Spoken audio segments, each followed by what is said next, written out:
My father was Judge Albert Cartwright, once lieutenant governor of the state. He was killed 2 years ago in a mysterious accident. We were not only father and son, but friends. The shock of his violent death still haunts my mind. My nights are troubled by strange dreams.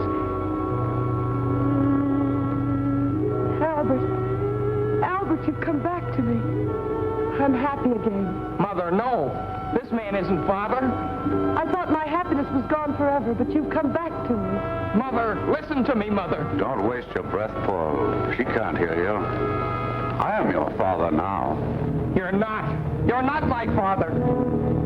Dorothy! Dorothy!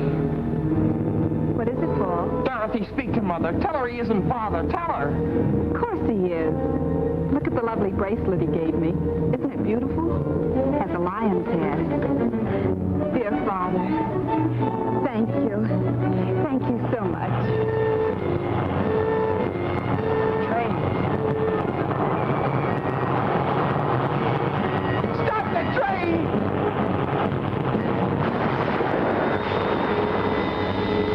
Just what I've been waiting for.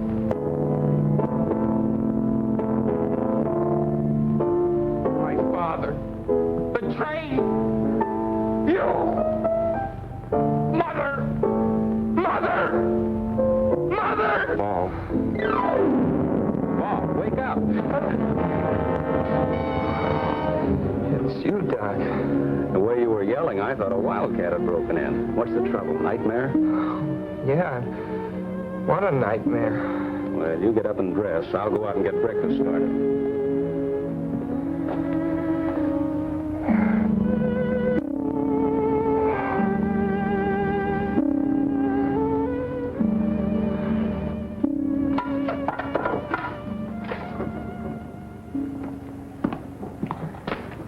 Fall to, Paul. Here's your breakfast.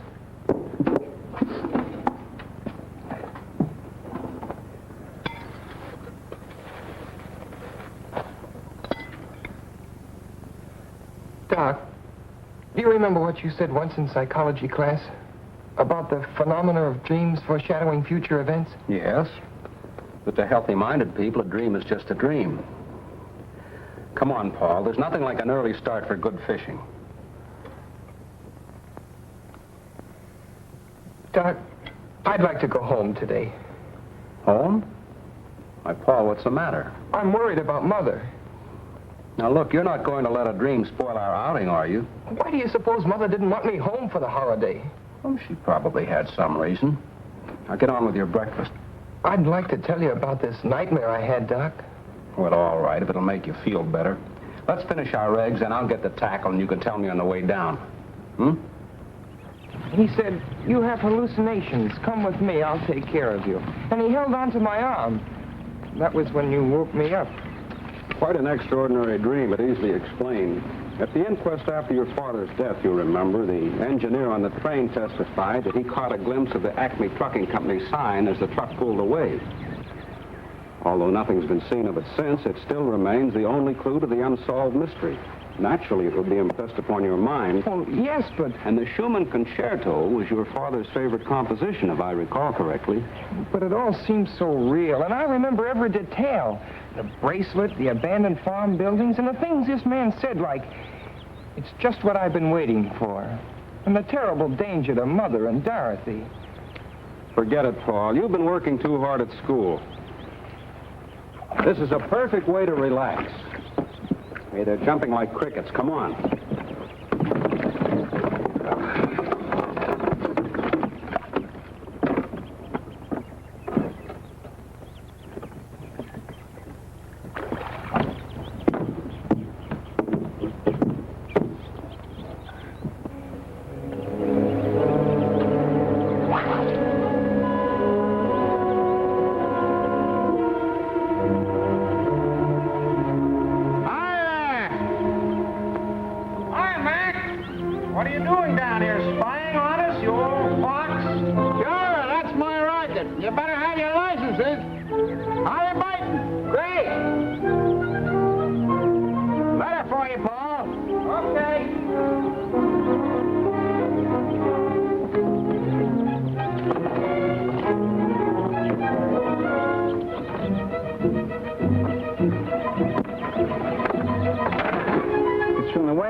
forwarded up here from the school, and I figured it might be important, so I brought it up to you. Well, thanks, Mac. No trouble. If there's any answer, I can mail it for you over in the village. Well, there's no answer. It's a letter from my father.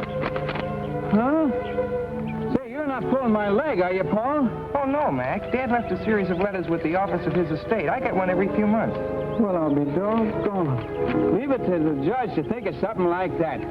Uncanny smart that man was. Well, you want to read that sort of private.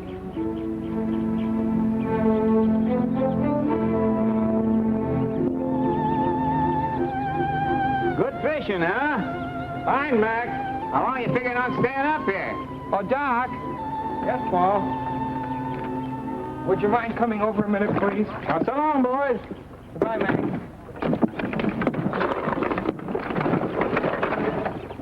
What is it, Paul? I received one of Dad's letters. I'd like to read part of it to you. Go ahead. It will be your responsibility as the man of the family to protect your mother and Dorothy by being constantly vigilant of their associates. I have always guarded your mother, who is so much younger than I.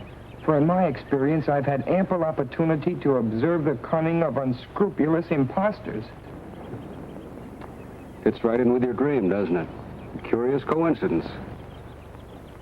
Oh, I hate to ruin your trip, Doc, but I'd really like to go home. All right, Paul. It wouldn't do you any good anyhow with this worry on your mind, and if everything's all right, we can come back. Meantime, I can have a nice little visit with my sister. Let's get our stuff.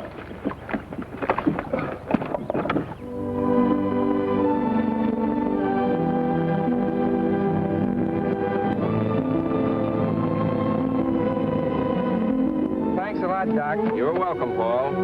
You can reach me at my sister's. Okay, so long, Doc. Hello, Ben. Mr. Paul, well, this is a surprise. Oh, I got kind of homesick. How's everything, Ben? Well, everything's about the same so far. Where's my mother? Mrs. Virginia, she went over to the club to have lunch with Mr. Curtis. Curtis?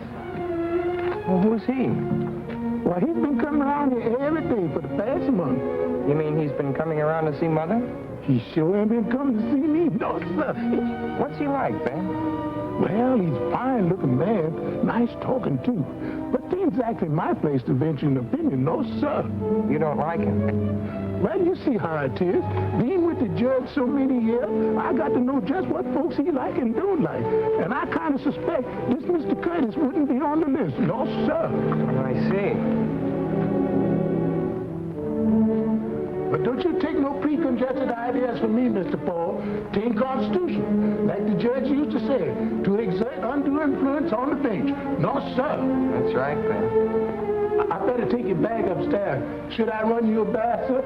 Oh, never mind. I'll just take a shower. Yes, sir.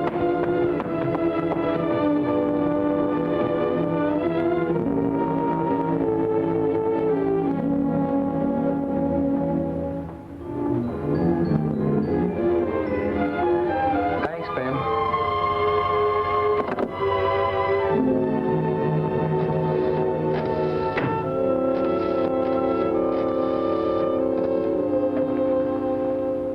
Hello, George. Yeah? Well, for God's sakes. Well, where are you? Well, why didn't you let me know? Come on over. I want to talk to you. It's confidential. Okay.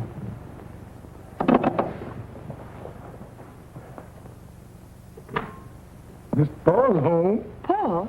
What brought him home? Well, he said he got homesick. He's up in his room.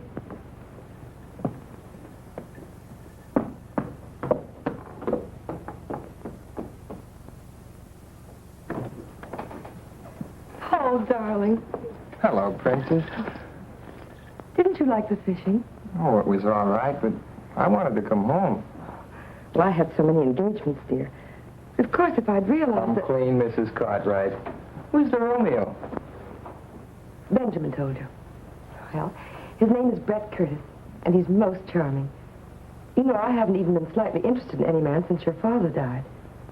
But I must admit I like this one. You'll meet him tonight at dinner, and I want you to like him, too.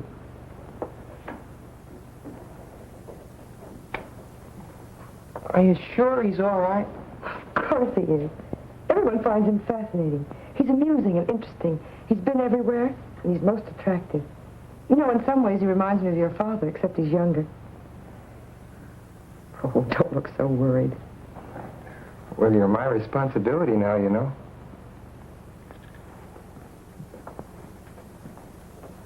Paul, you know how lonely I've been. Yes, I understand that. Darling, I've got to change. I hope you have a decent suit to wear. I've been bragging about how handsome you are. I'll probably slide down the banister in my pajamas. If you dare. Oh, excuse me, Mrs. Cartwright. Hello, George. How's Lydia? Poorly, ma'am, poorly. But she'll be all right when she finds out Paul's home. Hiya, Paul. The old guy. Gosh, I'm glad to see you. What's all this confidential business? How about this guy my mother's got in tow? Oh, him. Well, what gives? Does he rate? By me, strictly poison. Dorothy and I are washed up on account of that guy. Oh, George, says she, you're so crude and callow. Why can't you be more like Brett, smooth and sophisticated? Women, they get on my nerves. Sounds like a purely personal reaction, George. I'm after facts. Is he solid? Well, all I know is what I hear at keyholes. Mom and Dad say he's a cosmopolitan, but for my dough, he's a first-class... Oh, Hello, sis. Hiya, small fry. hello. Well, what happened to the fishing trip, Paul? Canceled on account of family affection. What's with this Curtis I've been hearing about? You've been listening to George. You can just ignore it. Brett's positively out of this world, and the princess is mad about him. Yeah, and so am I. And at least he has manners, which is more than I can say for some people. Of course, it must be quite a shock to realize that one simply doesn't measure up to civilized standards. See what I mean? You know how we used to get along. Now where am I? Oh, take it easy, George. It may blow over. Nah, she'll never be the same. And I'm too old to change. Really? There he is now. Fred, how are you? For me? Oh, you're too divine, Brett, really. Bring some flowers, a big droop. You simply turn my head. Turn her head, I'd like to wring her neck. She thinks he's a great wit, but nothing I say is funny anymore. How about staying to dinner, George? I don't feel like facing this alone. Okay. I'll call up home. You'll have to lend me a tie. Oh, sure.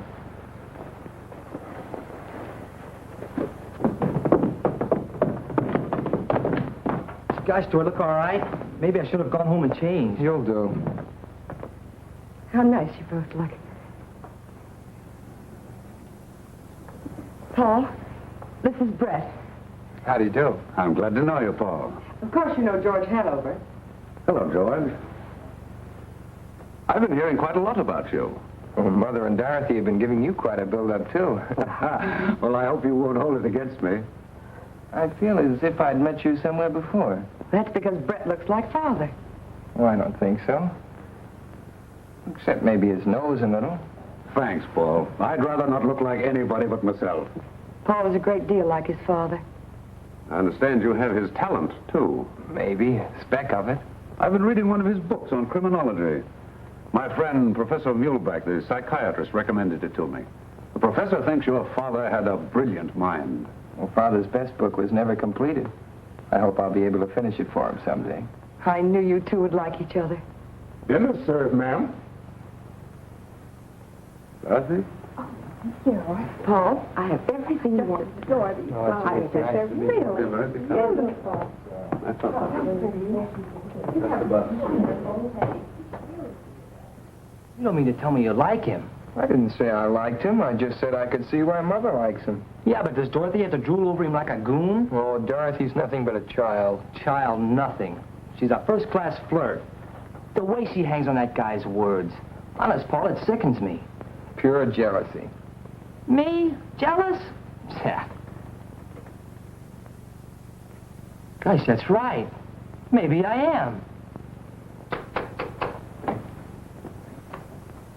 Paul, look.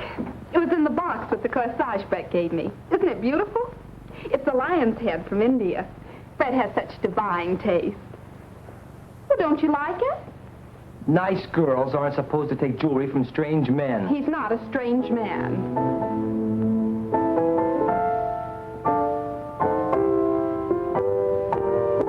Paul, what's wrong? You're as white as a sheet.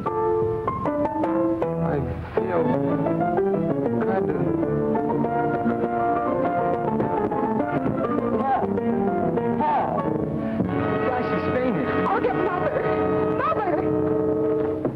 Martin. What's the matter, Virginia? What happened? I don't know. Dorothy said he simply keeled over. When he came to, he babbled something about a dream and wanting to see you. He seemed all right at dinner time. Let me see him. Feel better? Say, you know, I had an uncle once. He used to get fits. They had to put a spoon in his mouth. Hello, Doc. Well, young man, what's this all about? Darling, what is wrong? Nothing, Mother.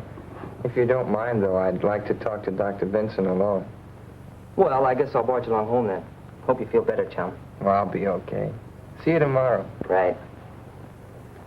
You look feverish. Oh, I just had kind of a mental shock. Remember the dream I told you about this morning, Doc? Yes? The part about Dorothy and the bracelet? Yes? Well, there's a man Mother's seriously interested in, and Who is this man, Paul? Brett Curtis, and he did give Dorothy a bracelet. But, Paul... And it was in a corsage, and there was the music, the same music, the Schumann concerto.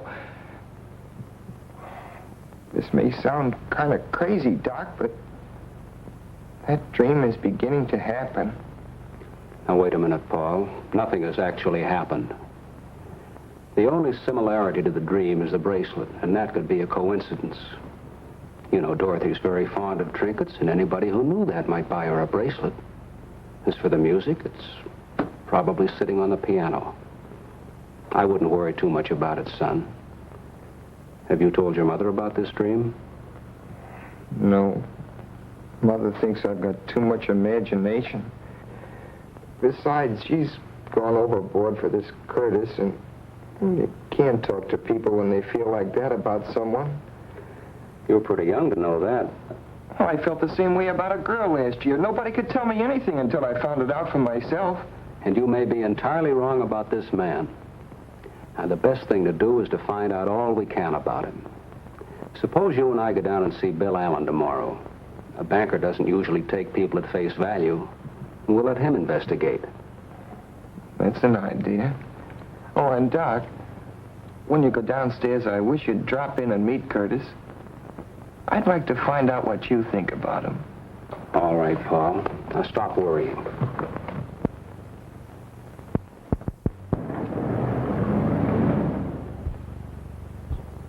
Come on, Paul. Mr. Allen's a busy man. Well, thank you, Mr. Allen. Goodbye, Paul. Goodbye, Bill. Doctor.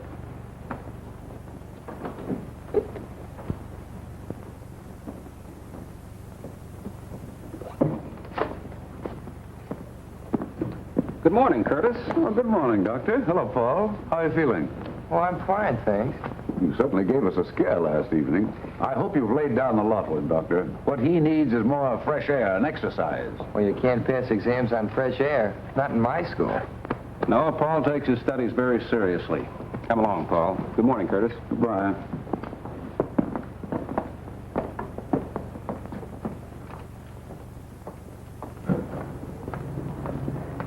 You don't suppose he followed us here? Oh, come now, Paul. The man banks there. Aren't you convinced that Allen knows what he's talking about? My intuition isn't. I take it easy on that intuition business, son. It can become an obsession, you know. Well, if you don't mind, Doc, I think I'll walk home. Well, that's a splendid idea. Do some deep breathing and try and rid your mind of Curtis.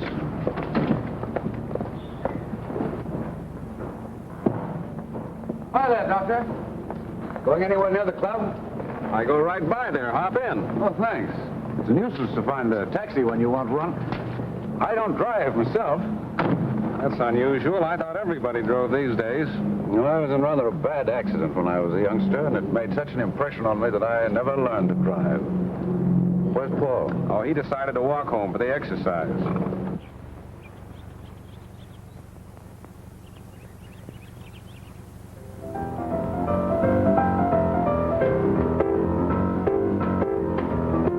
Hiya, Paul. You doing okay? Sure. What gives? Well, the gang's here, and we're going down to the river to watch a boat race. Kind of thought you'd like to come along. Hello, Lydia. Oh, Cartwright.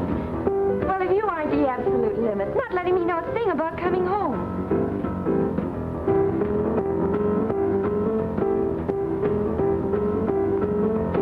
Ben, what are you doing with that picture? Miss Virginia wants it taken up to the study. Why?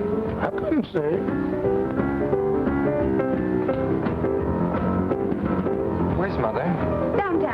She'll be back for lunch. Come on, let's go. We don't want to get down there after it's all over. Okay, come on. Come on, Lydia.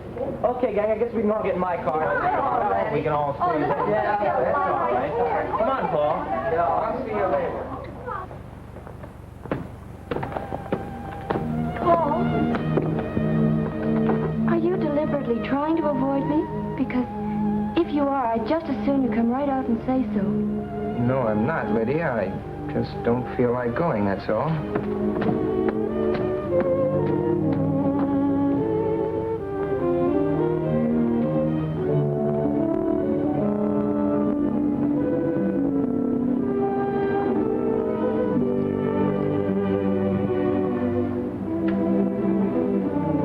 I'm sorry, sir.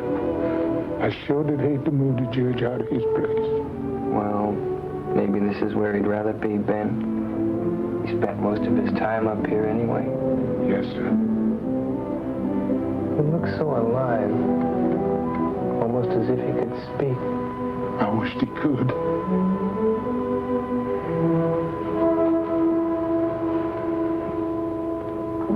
Ben, when is Curtis coming here again? He's coming to lunch. I want you to do something for me. Anything you say. When you take his glass off the table, don't touch it. Use a napkin and put it aside. You know what I want, Ben. Yes, sir. Oh, and Ben, I'd like a sandwich and a glass of milk up here, please. Yes, sir. Do you have the keys to the files? Thanks, Ben.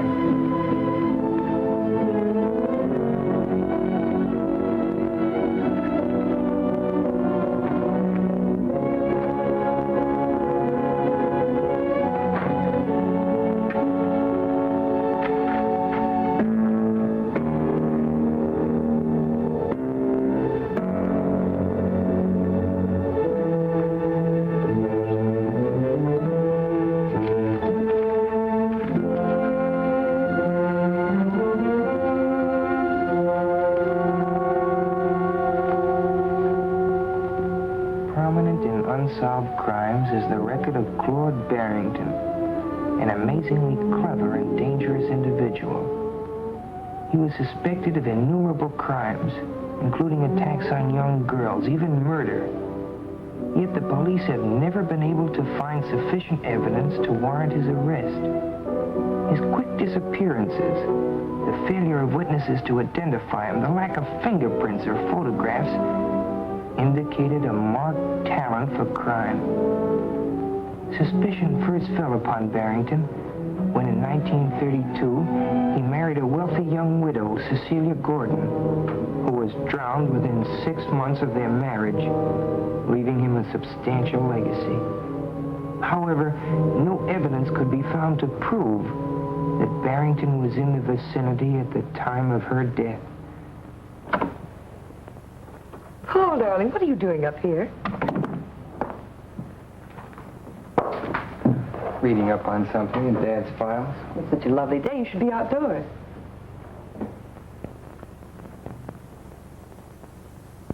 I'm sorry about moving the picture.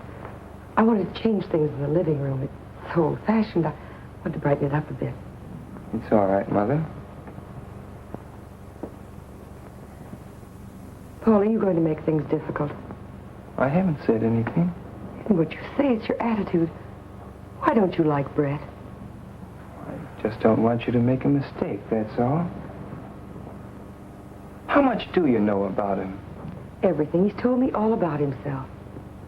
Paul, why are you so mistrustful? I received one of Dad's letters yesterday. Maybe you'd better read it.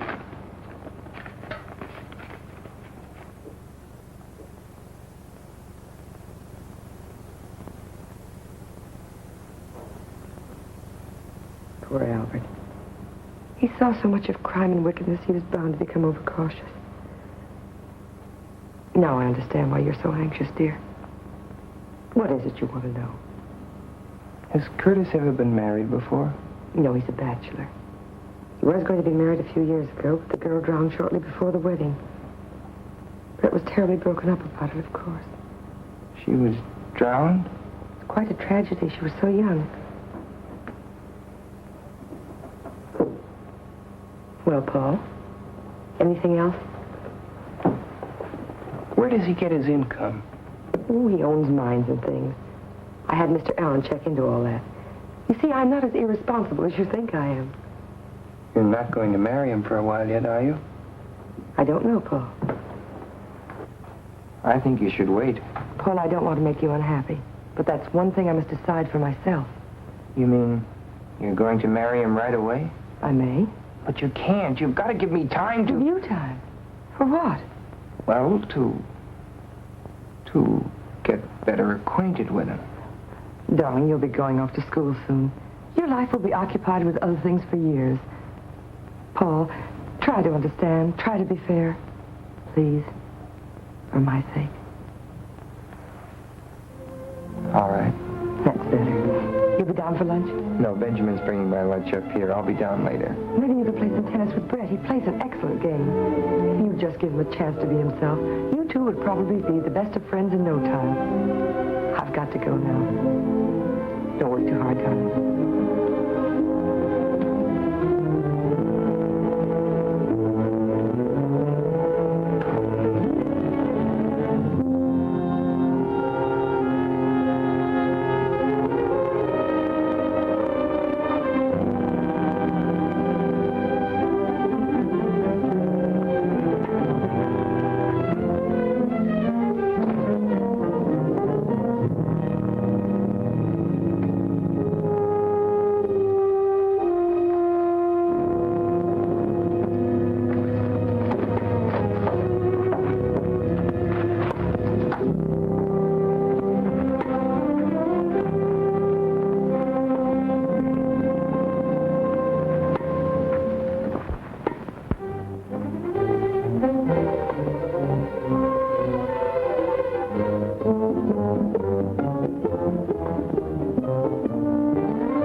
Lucky I got 2 games. Pay up, lady.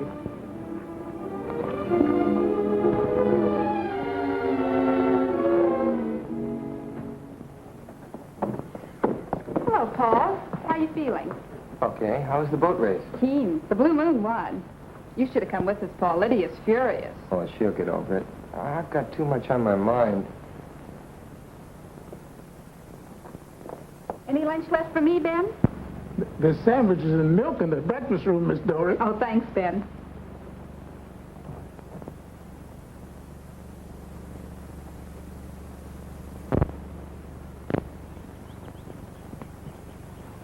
Hello, darling. Hello, Paul. Where have you been hiding? Well, I had some work to do. I hear you're taking law at college. Just the groundwork. My main interest is criminology. Mr. Curtis, do you believe there's such a thing as a perfect crime? It's possible. I've been reading about some perfect crimes in my father's files. He believed there were more undetected criminals at large than have ever been caught. Well, I shouldn't be surprised.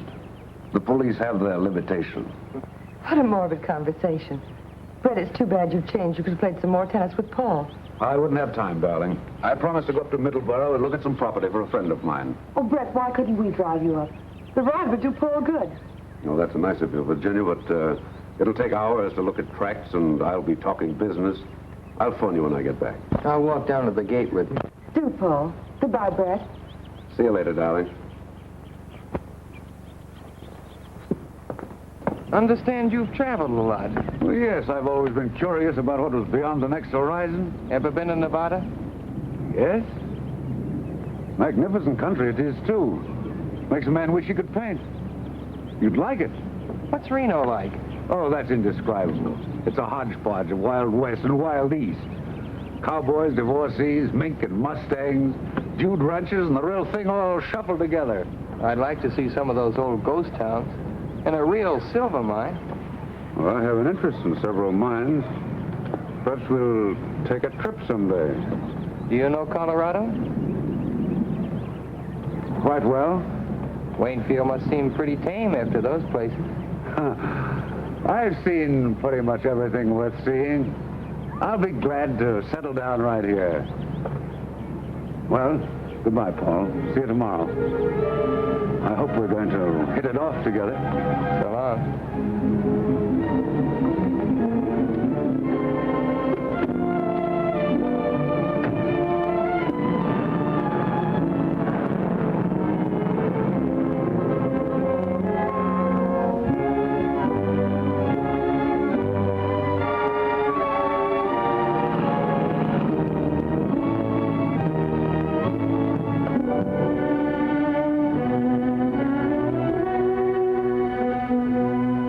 Hello, Charlotte. Hello, Mr. Curtis. Professor's expecting you. Yes, sir.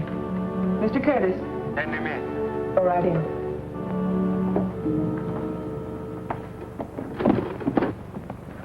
Good afternoon, Professor. Hello, Curtis. Well, how does it go? There's a new development.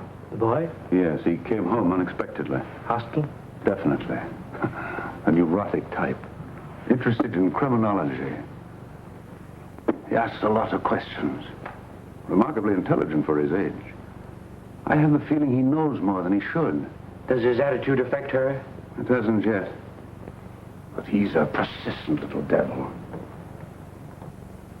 This morning he made inquiries about me at the bank. Nothing to worry about there. Everything is in order. This afternoon, he was looking through his father's files. When he came downstairs, he asked me if I believed there was such a thing as a perfect crime. You'll bear watching. Has she accepted you? She hasn't yet, but she will. What's the girl's attitude? Oh, Dorothy. A complete conquest. A little beauty, too. Be careful. I warned you before. That weakness of yours will ruin all our plans. Don't worry. Nothing will ruin our plans. I waited a long time to get back at Cartwright. I'll make them pay for his meddling interference if it's the last thing I do. You'll do as I tell you. Don't forget, I'm in this, too. Perhaps I made a mistake. Perhaps I should have kept you as a patient instead of making you an associate. Don't forget, I'm concerned with the financial outcome in this case, not your personal revenge. You have nothing to complain of. Everything's working out. The boy is the first hitch. He sounds like a subject for mental analysis. You might suggest it to the mother. Sometimes these cases destroy themselves.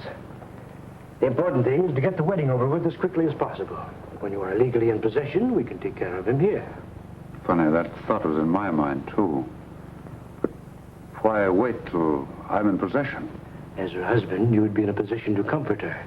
As her fiancé, such a tragedy might cause a revulsion against you. That's true. Therefore, you must lose no time. The stakes are high, and there's constant danger if the boy is following the Barrington trail. Barrington is legally dead. Fortunately, so is the judge. However, fools and children sometimes stumble upon details which even the most careful strategist has overlooked.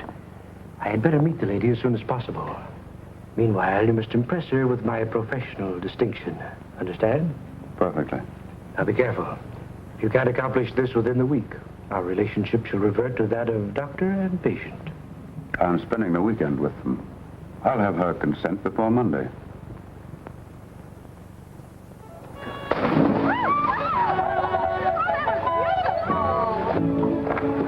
I give up.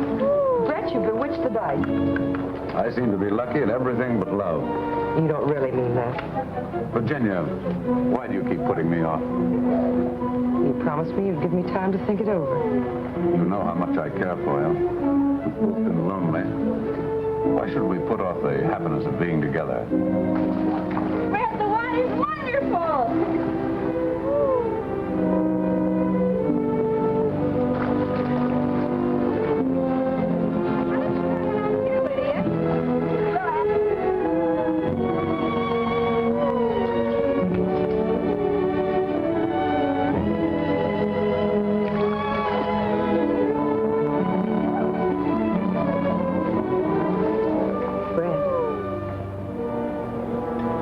Answer's yes.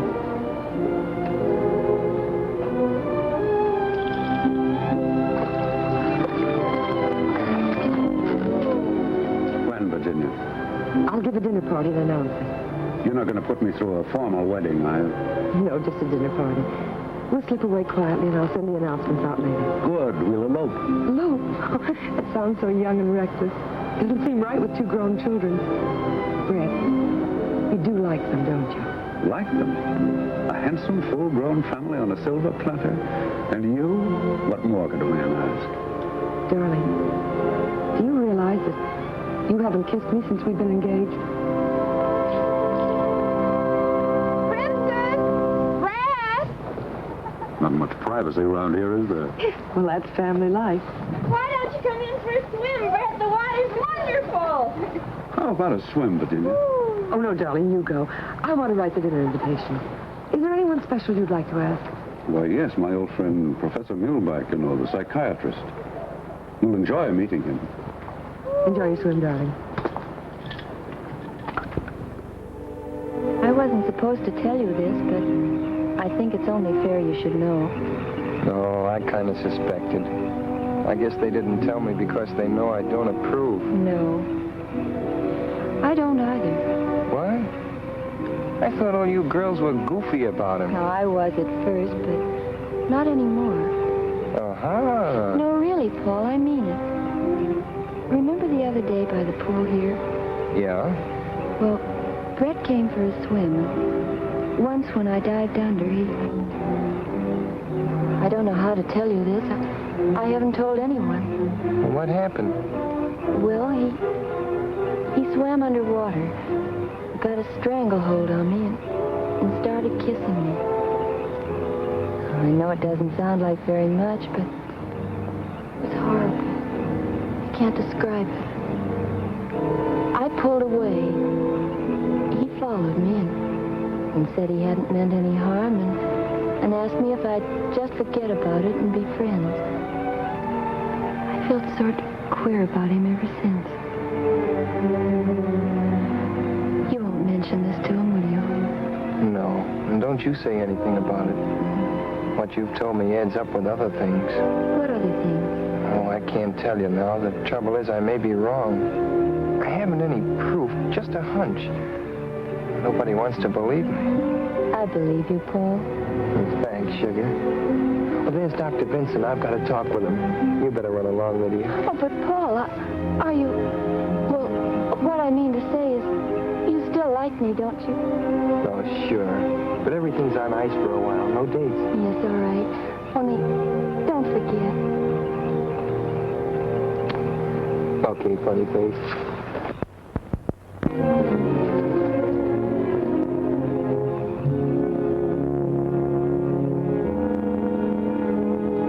Hello, Paul. They're announcing their engagement. I suspected as much. What have you found out? Nothing unfavorable to Curtis. Mr. Allen gave me these answers to some inquiries he made. After reading them, you'll probably agree it looks like a clean bill of health. Well, that may be so, but Lydia just told me something. Would you mind coming up to my room a minute, Doc? Not at all, Paul.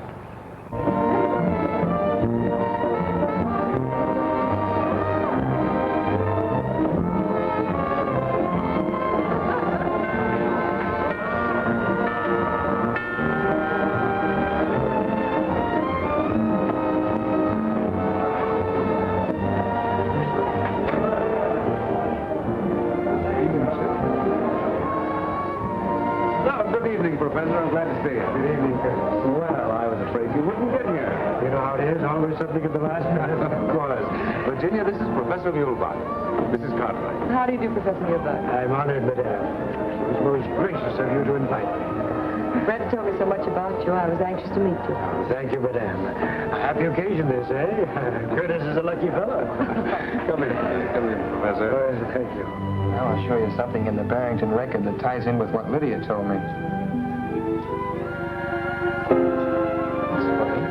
This drawer was locked. It's been opened. Maybe you just thought you locked it. No, I'm sure I locked it yesterday. I haven't opened it since. Curtis was here, too. May I come in? Or is this a private huddle? Hello, Doctor. Hello, Dorothy. The princess wants you in the drawing room. There's a big psycho something or other that she wants you to meet. Friend of Brett's. You too, Paul. Oh, I don't want to go down. But, Paul, you must. You can't spoil Mother's party. That's right, Paul. Come along. We can talk later.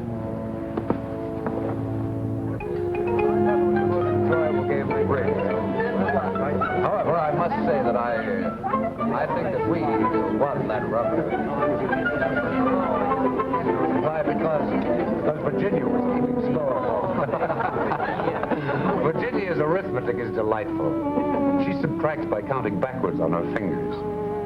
10, 9, 8, 7, 6. That means 10 minus 5 equals 6. Well, that's right, isn't it? Of course it's right.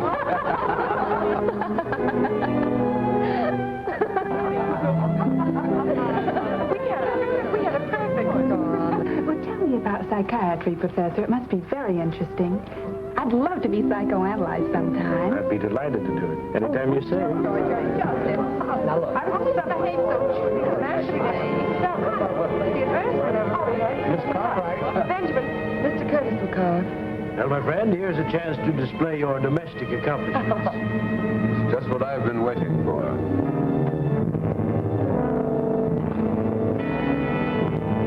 It's just what I've been waiting for.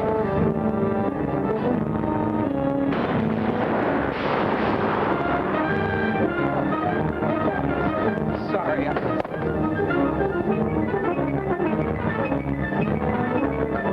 don't feel well. You stay here, Virginia. I'll take care of him. Paul hasn't been himself lately. An extremely sensitive boy, madame. I would like to talk to him. I have been most successful with the juvenile neurosis. It's nothing serious, Professor, I'm sure. Paul, what is it now? Words in my dream. Curtis said, it's just what I've been waiting for. When he said that, I could hear the train coming and then the crash. Gosh, Doc, it's spooky. It's got me. You've got to pull yourself together, Paul. Now, let's look at this thing realistically. I understand Bill Allen's going to announce the engagement. He's known your mother all her life. Do you think he'd sanction a match if he weren't sure of Curtis? I can't figure it out. Maybe I'm going wacky, Doc, but I could swear he's Barrington. Barrington's dead, Paul. I don't believe he is. But it's too fantastic.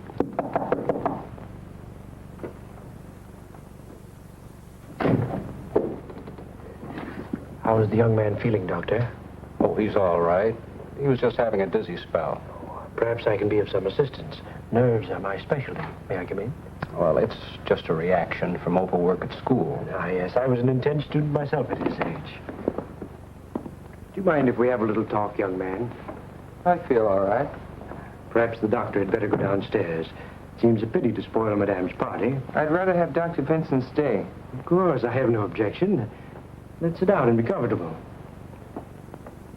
I understand you are an unusual boy, Paul. Extremely talented. You intend to pursue your father's research into criminology? Yes. An interesting subject. But something must be done about these nervous attacks. They're not exactly normal at your age. I presume you are devoted to your mother? Of course. As one student of human nature to another, may I speak frankly? Go ahead. In some cases, filial devotion to a mother goes beyond the borderline of normality. It can frequently produce hallucinations. Did you say hallucinations? Do not be offended. I'm merely stating a theory. Let go. Please don't agitate yourself. I'm only trying to help you. I don't need a psychiatrist. But you do. I believe it is your emotional aversion to your mother's remarriage which produces these neurotic symptoms. I'm sure I can cure you in a very short time. I would like you to place yourself under my care at Restview. Restview? That's a sanitarium for mental cases. Yes, but I wouldn't consider you a patient, merely a guest. Guest? Well, that's right of you. Good night, Professor. I'm sorry. I assure you I meant no offense. May I see you a moment, Doctor? I'll be right back, Paul. The boy's agitation reveals an emotional influence which should be corrected immediately. I hope you can persuade him. I'll speak to him. Good.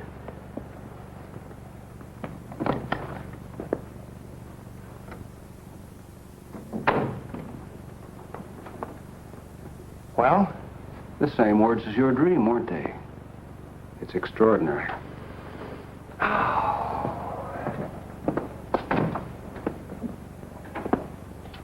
Those two are mixed up together somehow, Doc. Hallucinations. Do you believe that stuff? I've read about it in textbooks. And according to him, I've got him. He seems to think so. What else did he say, Doc? Well, he wanted me to ask you to go to his sanitarium and let him analyze you. You know, Doc, that might not be a bad idea. But I don't think it's necessary. But, Doc, I might find out something up there. Yes. But, Paul, if those two men are what you think they are, it'd be mighty dangerous. Well, you could come up every day and keep an eye on me, couldn't you? Yes. Besides, it might be a good way to stall for time. I'd make Mother promise not to marry Curtis till I got back. But, Paul... And meanwhile, you could take these to Armstrong and get him to analyze them, their fingerprints off a water glass. Curtis? I'll talk to Muhlbach. Paul, you're a very clever boy. Thanks, Doc. I'd be in a tough spot without you. Maybe we're both crazy. Then again, maybe we're not.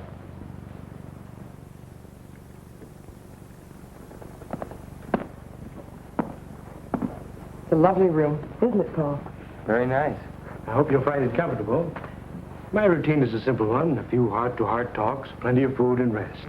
Believe me, Mrs. Cartwright, he will return home a healthier and happier boy. I'm sure you will. Goodbye, darling. Don't read too much. You'll take good care of him, won't you, Professor? Of course, madame. I'll drop in tomorrow and see how he's getting along. Please do, Doctor. I'm always happy to have the cooperation of my colleagues. Goodbye, Paul. I'll see you tomorrow. Goodbye, Doc. Bye, Princess. Goodbye, darling. I'll see you later.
Outside, please.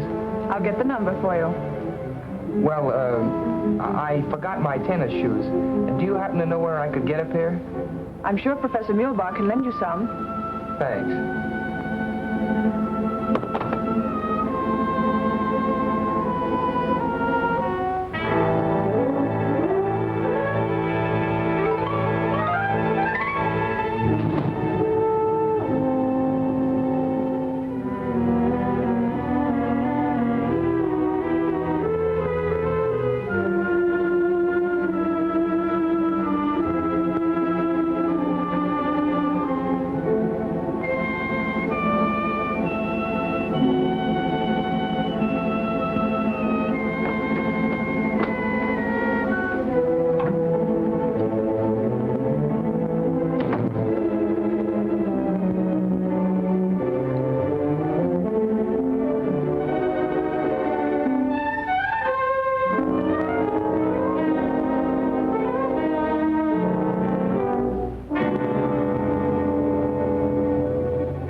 Come in.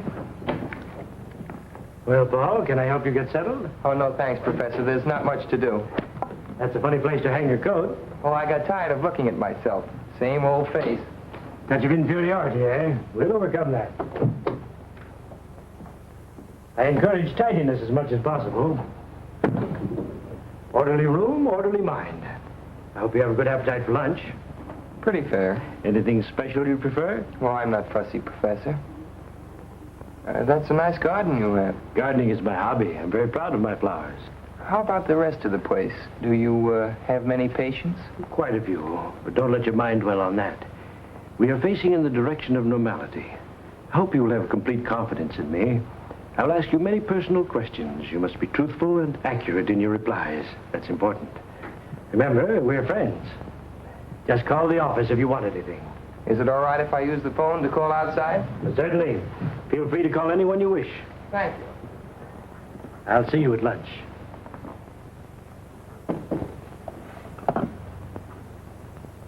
I'd like to get Waynfield 1531, please. Hello, Vixen. What's mixin'? Oh, Paul, where are you? I'm up at Middleborough getting my brain unscrambled. It's all very scientific. Cures hives and hangnails and improves the disposition, it says here. Are you missing my kissing? Was that some kind of code? No, just juvenile vernacular. What pleases the significance? Young romance in the modern manner. Romance. I see.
What are you doing here?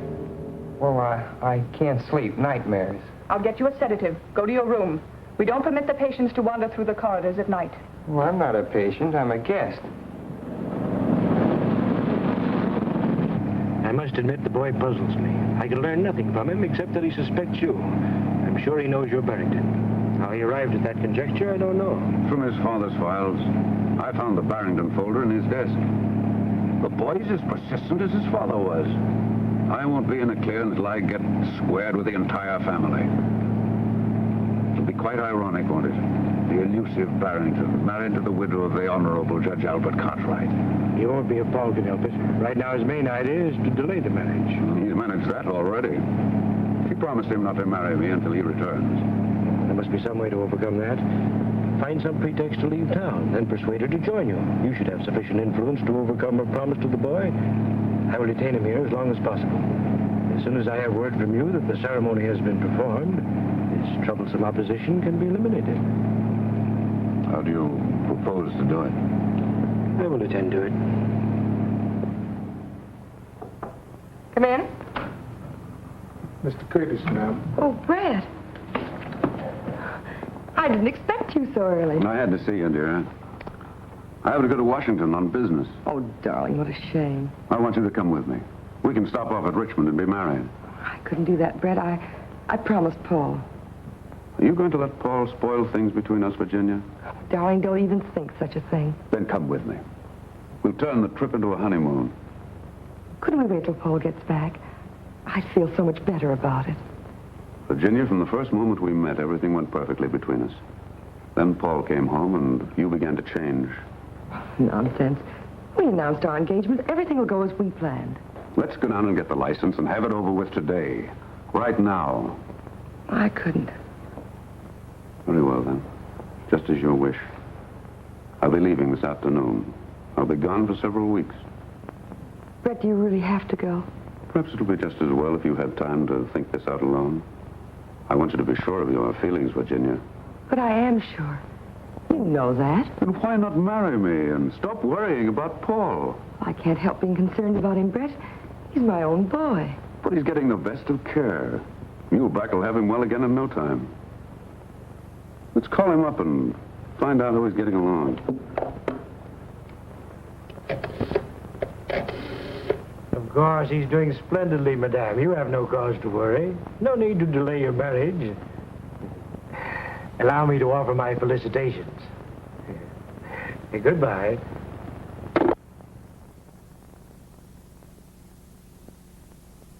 How long will it take you to check some fingerprints? Whose are they? Curtis, Paul got them. He asked me to turn them over to you. He's a chip off the old block, all right.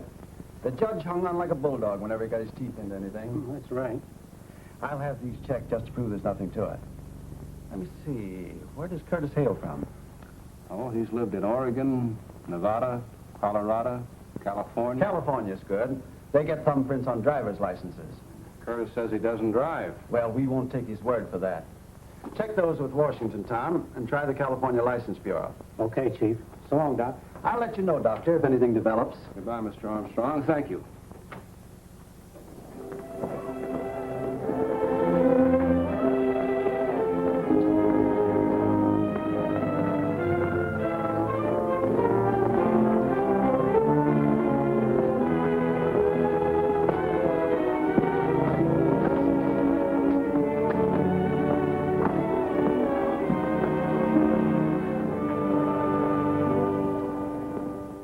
The door was not locked. Why should it be? Sometimes we lock doors as a precaution against somnambulism. Miss Farber notes here that you complained of having a nightmare. Can you tell me about it? Only that something dangerous was going to happen. Do you have such dreams often? Yes. Can you remember anything definite about them? Train, my father's death. I dream of that often. I understand, of course. Shocking accident. It preys on your mind. It wasn't an accident, Professor. It was murder. That was never proven. You have some theories on the subject? Yes. Indeed. I should be interested in hearing them.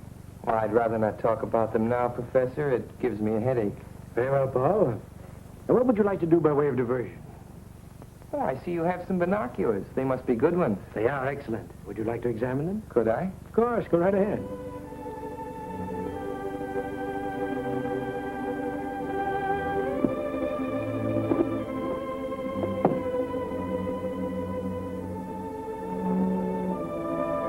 Oh, they're swell. I'd like to take a good look. Come along. You can see Waynfield through them from the roof.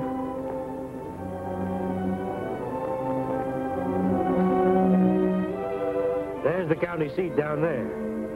From here, you can see Waynfield.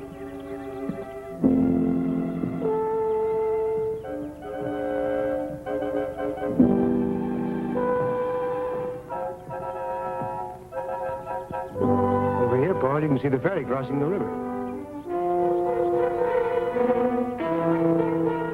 What's that building down there?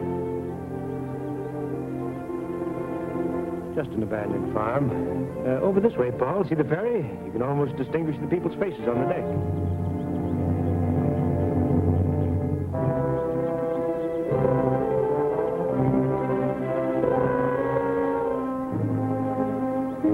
Nice binoculars. Yes, they are. Well, there's Dr. Vincent. We better go down. Yes. Would you mind going to your room? I'd like to have a talk with the doctor. Then I shall send him to you.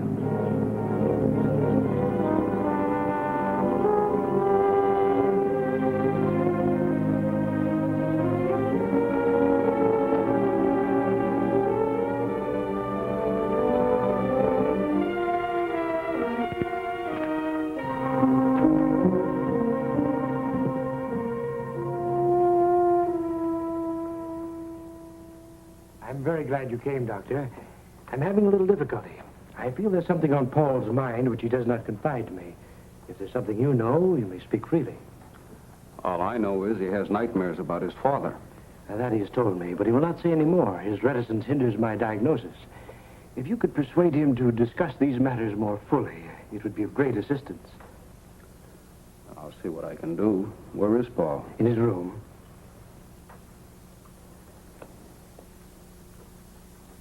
Show Dr. Vincent to Cartwright's room, please. Thank you.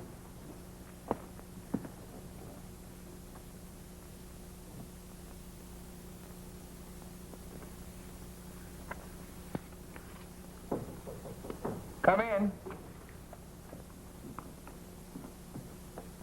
Hello, Doc. How are you, Paul? Sure glad to see you. How's Mother? Oh, a little worried about you. Otherwise, all right. I saw her this morning. Well, Professor Muhlbach's a good host. I'm enjoying it here. That's fine. Oh, look, Doc, I found something in Plato I'd like to show you.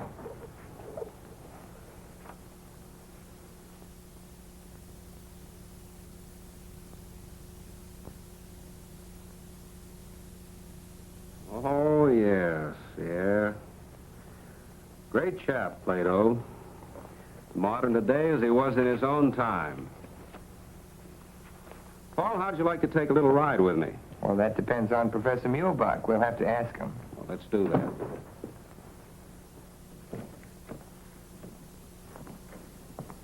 Well, how do you find your patient, Doctor? He looks rested, but I'd like to take him for a drive in the fresh air so he won't feel shut in here. That is, if you have no objections. Not at all.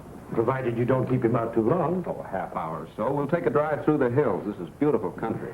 I trust you will urge Paul to relax and talk more freely. I'm very anxious for him to get straightened out so he can go back to school. If he falls any further behind, I'm afraid he'll overwork again. Of course. Well, come along, Paul. We won't be long.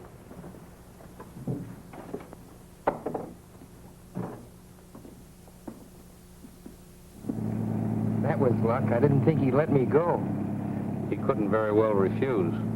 I saw Armstrong. He's having the prints checked. And Paul, while I was at the city hall, I saw your mother and Curtis go into the marriage license bureau. But, Doc, she promised me. I know how you feel. It hasn't been easy for me to accept this situation either. Maybe you won't have to. What do you mean? There's an abandoned farm building near here, exactly like in my dream. I saw it from the roof. Paul, one ramshackle old building looks much like another. Maybe. But something very strange happened on that roof this afternoon. I had a feeling that Muhlbach was going to shove me off when you drove up. Are you sure you're not just imagining these things, Paul? Sure, I'm sure. And I'll tell you something else, too. Curtis drove himself up here last night. Curtis driving? That's strange. He told me he couldn't drive. I know. That's why I got the license number. I thought maybe you could find out who owns the car.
sign from the truck.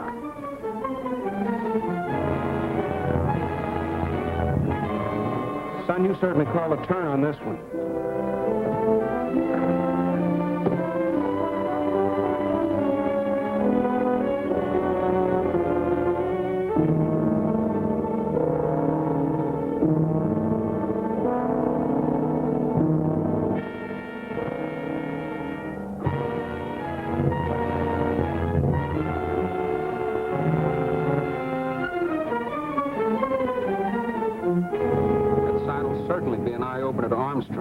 We'd better take it right over to his office. You'd better. I'll have to go back or Muhlbach will get suspicious. You'd better stop here, Doc. I'll walk the rest of the way. No use taking any chances with that evidence.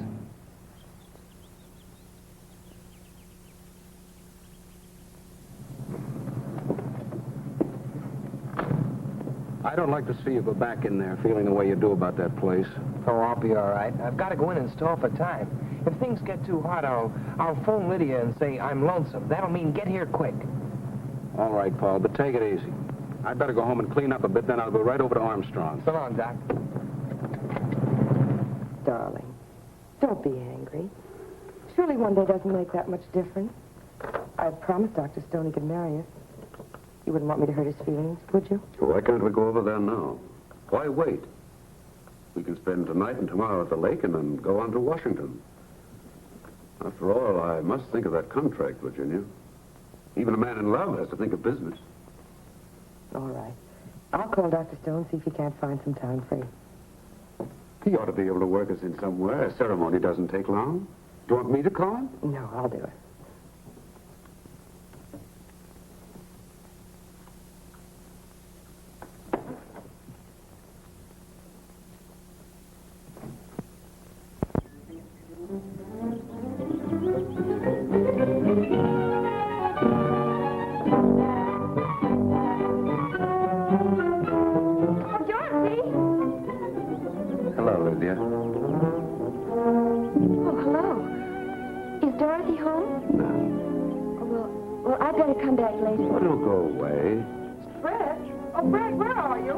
Out here. We have a visitor.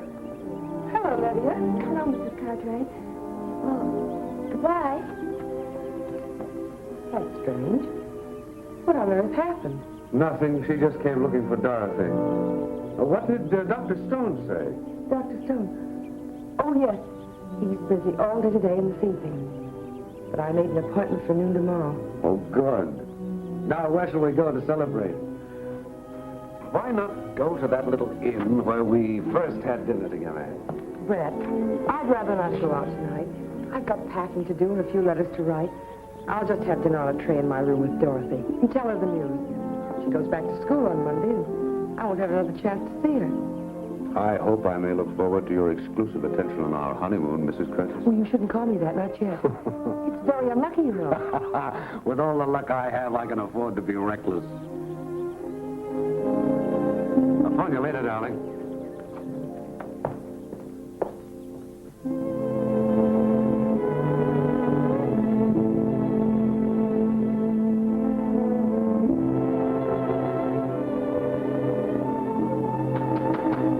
Come in. Hello, darling. Is anything wrong? No, dear. You've been crying. Just my nerves, that's all. Benjamin's going to bring supper up here. I thought it'd be nice and cozy, just the two of us. Come on, sit down, darling. Something is wrong. You're packing. Dorothy, Brett and I are going to be married tomorrow. Married tomorrow? Oh. For a minute, I thought you'd quarreled with him. Brett has to go to Washington on business. We decided to make it a honeymoon. He's breaking my word to Paul. That's what has me upset, I guess. I'm worried about him. Mother, don't be foolish. After all, it's your life. Paul won't mind as long as you're happy. Where's it going to be? What are you going to wear? I'm going to be there, of course. Of course you are, dear. You're going to be my bridesmaid. Oh, darling, that's marvelous. What'll I wear? Oh, just something simple. Your blue dress. We're going to be married at the minister's house, and then we'll leave you at the Allens. Brett and I'll go up to the cottage for a day or two before we go to Washington. What did he say? Did he kneel down? Of course not, silly. But he was very determined about not leaving me here. Oh, Brett is so masterful. You'll write to me, won't you? Of course. Every day. That's the story, Mr. Armstrong. And strange as it sounds, you must admit it's not just a figment of Paul's imagination. Well, I've run across some strange disclosures in my career, but the stream detection beats anything I've ever heard. Want me? Yes, take a look at that. Hey, where did this come from? Paul Cartwright dug it up on an abandoned farm at Middleborough, near the Muhlbach place. Well, I'll be doggone. All we need now is the truck that goes with it. Better start a search up there. Send the car out. Any news on the fingerprints? No, not yet. Put in a call and speed it up. Miss Farber, didn't you get that number yet? It must answer. Lydia's waiting to hear from me. Hello? Hello?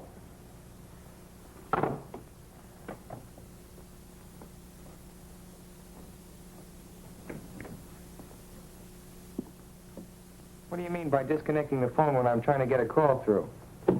I want you to be absolutely quiet. You are agitated. I was afraid your outing today would be too much for you. I'm getting out of this place, but quick. Not in your present condition, my boy. You are hysterical.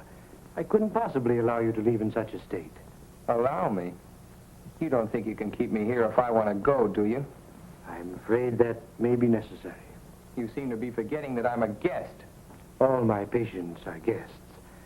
Sit down, my dear boy, and calm yourself. Tell me, what has upset you? Was it something you found at that farm where you went this afternoon? You followed us.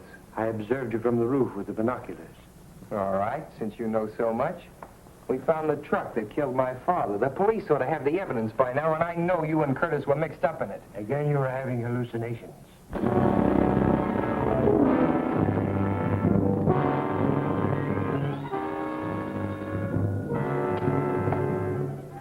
Hello. Oh, hello, Professor. Where have you been? I've been trying to reach you for the past hour. I went to the station for tickets. We're being married tomorrow noon. That's impossible now. I'll explain when I see you. Meet me in half an hour at the east end of the golf course. I'll be there.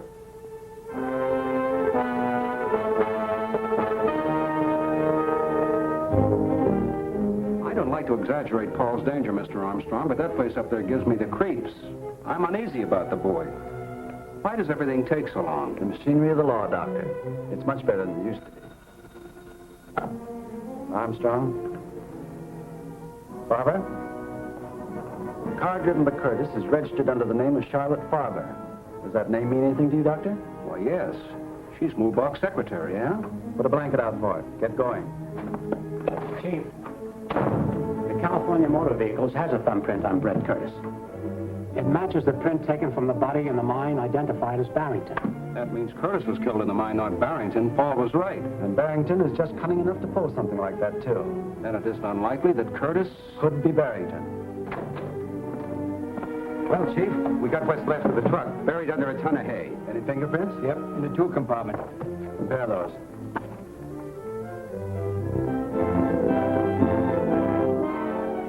They match all right.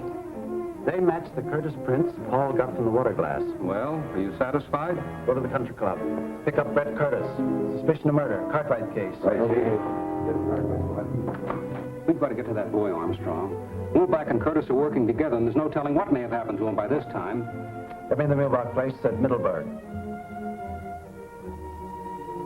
Now, don't worry, Doctor. We'll find out in a few minutes.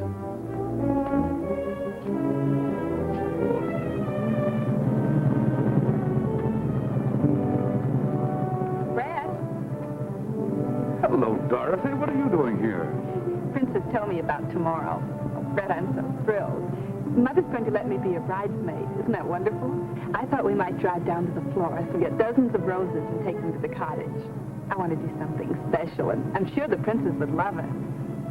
That's a charming idea, Dorothy. I should have thought of that myself. Well, then, let's go. Now, just a moment. I was going to meet somebody here. But I'll leave a note for him. Don't be long. Sir, that's strange. Come on, Doctor. My car is downstairs.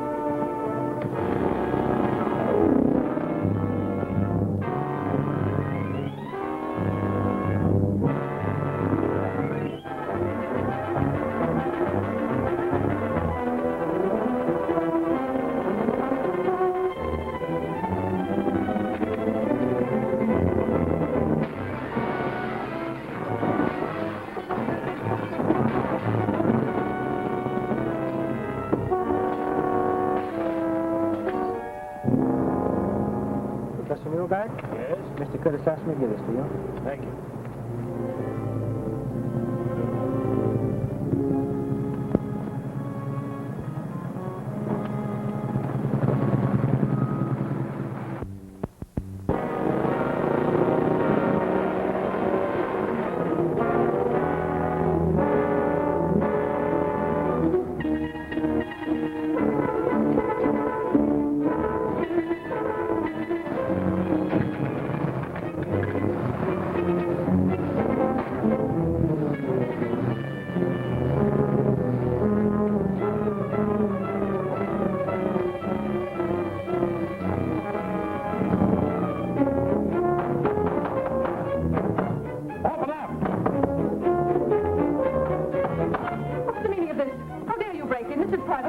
Sure, we know. We're just nuts looking for a padded cell. Where's the Cartwright boys? I know nothing. I'm just an employee here. Well, we'll just have to go around breaking down doors. You have no right to search this place. You have no warrant. The district attorney wants Paul Cartwright, and he wants him alive. Of course he's alive. He's in his room. Which room? The first one down the hall, but it's locked. Have you a key? No, Professor Muhlbach has the key. He's out for the evening. Slade, take this woman in custody. Hold her as a material witness. Come on, Langdon.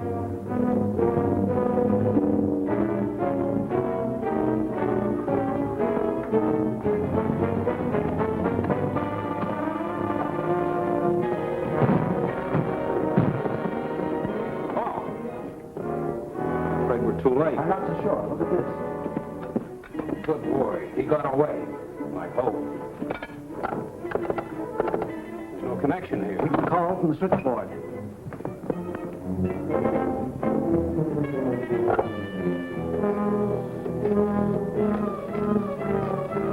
Calling his home? No, I'm calling Lydia. I don't want to alarm Virginia just yet. Curtis may be there. That's right. I'd better have the Cartwright house covered. Hello, Lydia. Yes, this is Dr. Benson. I'm up at Muhlbach's. We've been trying to get you in Mr. Armstrong's office. Paul's here. Hello, Doc. Oh, sure I got out. What? I knew it. Boy, this is really it. What is it? Hello, Lydia. Paul come home for the wedding? What do you mean wedding? Well, don't you know? Mrs. Cartwright's marrying that Duke Curtis the first thing tomorrow. How do you know? Uh-huh. Well, I saw Dorothy and Curtis come out of the forest with a big box, and they drove off in her car. Mike Pepys told me they were going up to decorate the cottage on account of Mrs. Cartwright. Curtis and Dorothy have gone up to the cottage alone? Yes. Listen, Paul. Just a minute, Doc. Curtis and Dorothy have gone up to the cottage together alone. What? Doc, my sister and Curtis went up to Lakewood. She's alone with them. Muhlbach knows the police are happen. Anything can happen. We're getting out there. So long. Come on, where's the car? Outside. Lydia, you better stay here. Not me. I'm coming with you. Well, why doesn't somebody tell me something?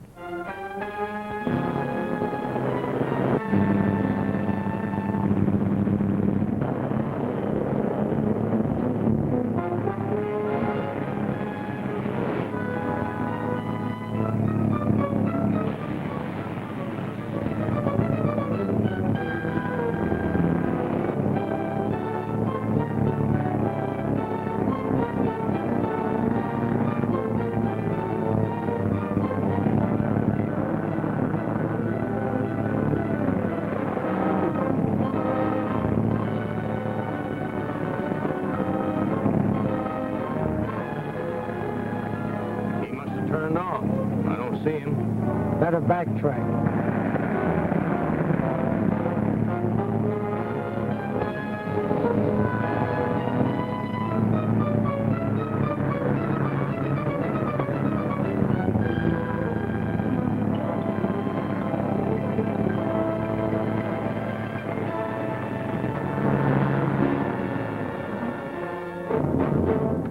Put up your hands and get out.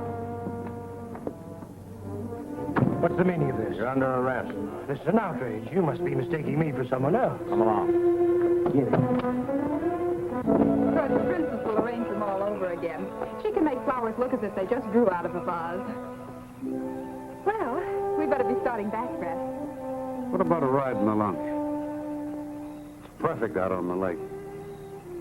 There are a million stars floating on the water, and the crescent moon looks like something out of Omar Khayyam. Brett, you are the most romantic person. Most men around here never even heard of Omar Khayyam. If they did, they think he's a Turkish wrestler or something. Mother's really lucky. I'm glad you think so. Why are you looking at me like that? course, you're very lovely in the moonlight. Oh, everybody is. But I adore compliments. The best I ever got from George was, oh, come on, you look all right. You know, Brett, I've grown out of that crowd. I don't know what I ever saw in them. I'm really quite poetic at heart. Only it's positively lethal to let anybody know about it in our crowd. They simply jeer. I heard a car, didn't you? Probably out on the main highway. Don't hold my arm so tight. Oh, I'm sorry. Steps are so uneven, I was afraid you might fall. Really, Brett, I think we better not. I must be getting back. Mother will be worried. Where's your spirit of adventure? I thought you were romantic. All right. But we won't stay long.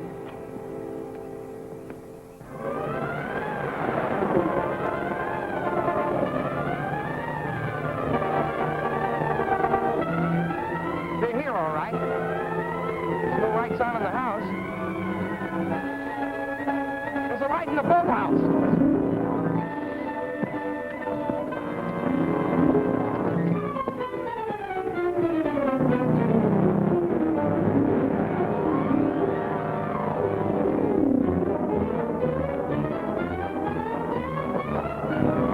They're in here. Come on, eat.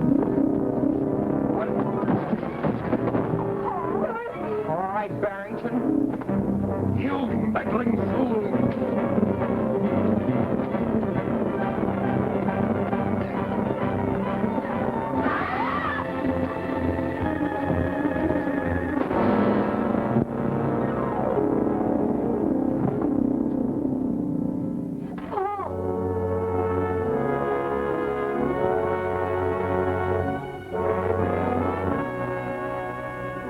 It's clearing now.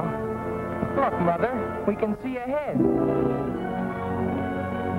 No, Virginia. Don't look back. It's all over.